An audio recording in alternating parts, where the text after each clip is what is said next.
تو پاکستان آج جس راستے پر چل رہا ہے اس کی اصل بنیاد کیا ہے؟ اچھا، اس سوال کا جواب نا ہمیں 75 سال سے بھی زیادہ پرانی ایک رہنمائی میں ملتا ہے، اور وہ ہے بانی پاکستان قائد اعظم محمد علی جناح کا نظریہ۔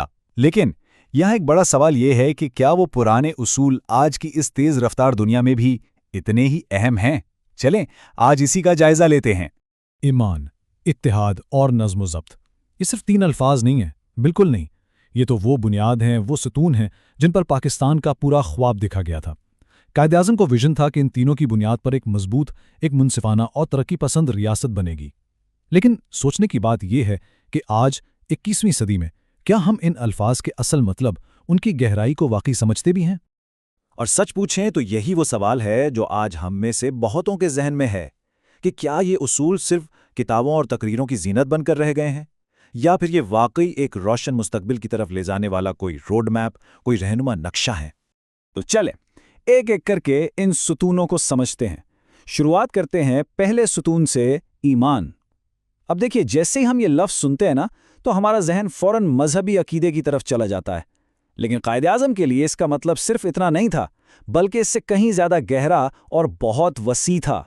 ان کے نزدیک ایمان کا مطلب تھا اخلاقی دیانتداری، انصاف کا بول بالا اور ایک اجتماعی ذمہ داری کا گہرا احساس۔ مطلب یہ کہ ہم سب ایک دوسرے کے لیے ذمہ دار ہیں۔ یہ سمجھیں کہ ایک طرح کا سماجی معاہدہ تھا جو ایک منصفانہ معاشرے کی بنیاد رکھتا ہے۔ اچھا، تو آج کے پاکستان میں یہ اصول عملی طور پر کیسا نظر آتا ہے؟ یہاں نا ہمیں ایک ہی وقت میں 2 الگ الگ تصویریں نظر آتی ہیں۔ ایک طرف تو بدعنوانی اور سماجی ناہمواری جیسے بڑے چیلنجز ہیں، لیکن وہیں دوسری طرف ایک امید کی کرن بھی ہے، اور وہ ہے عوام میں بڑھتا ہوا شعور اور احتساب کا مطالبہ۔ یہ جو تبدیلی آ رہی ہے نا، یہ اس بات کا ثبوت ہے کہ بحیثیت قوم ہم اپنے اخلاقی معیار کو بلند کرنے کی کوشش ضرور کر رہے ہیں۔ ایمان کی اس اخلاقی بنیاد کے بعد اب ہم آتے ہیں دوسرے اور بہت ہی اہم ستون پر، اتحاد۔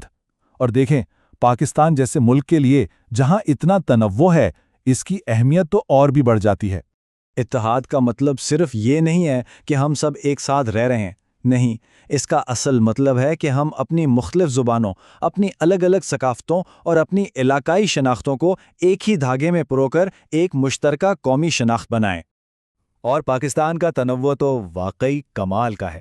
یہاں اتنی ساری زبانیں بولی جاتی ہیں، ہر علاقے کی اپنی ایک الگ بھرپور ثقافت ہے، اپنی مضبوط علاقائی پہچان ہے۔ اور یہ جو تنوع ہے نا، یہی پاکستان کی خوبصورتی بھی ہے، اور سچ کہیں تو ایک چیلنج بھی۔ تو سوال یہ ہے کہ اس چیلنج سے نمٹنے اور اتحاد کو مضبوط کرنے کے لیے ہو کیا رہا ہے؟ کافی کچھ ہو رہا ہے۔ ملک بھر میں جو نئی سڑکیں اور پل بن رہے ہیں، وہ صرف شہروں کو نہیں جوڑ رہے، وہ دلوں کو بھی جوڑ رہے ہیں۔ صوبوں کے درمیان تعاون بڑھ رہا ہے، اور ڈیجیٹل میڈیا نے مختلف علاقوں کے لوگوں کو ایک دوسرے سے بات چیت کرنے کا ایک نیا پلیٹ فارم دے دیا ہے۔ یہ ساری کوششیں مل کر قومی یکجہتی کو مضبوط بنا رہی ہیں۔ اچھا، ایمان اور اتحاد کے بعد اب ہم پہنچتے ہیں تیسرے اور شاید سب سے اہم جز پر، یعنی نظم و ضبط، کیونکہ یہی وہ انجن ہے جو نظریات کو حقیقت کا روپ دیتا ہے۔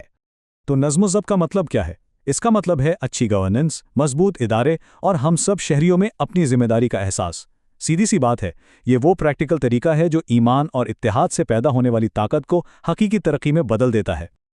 اور جب منظم کوششیں کی جاتی ہیں تو اس کے نتائج بھی نظر آتے ہیں۔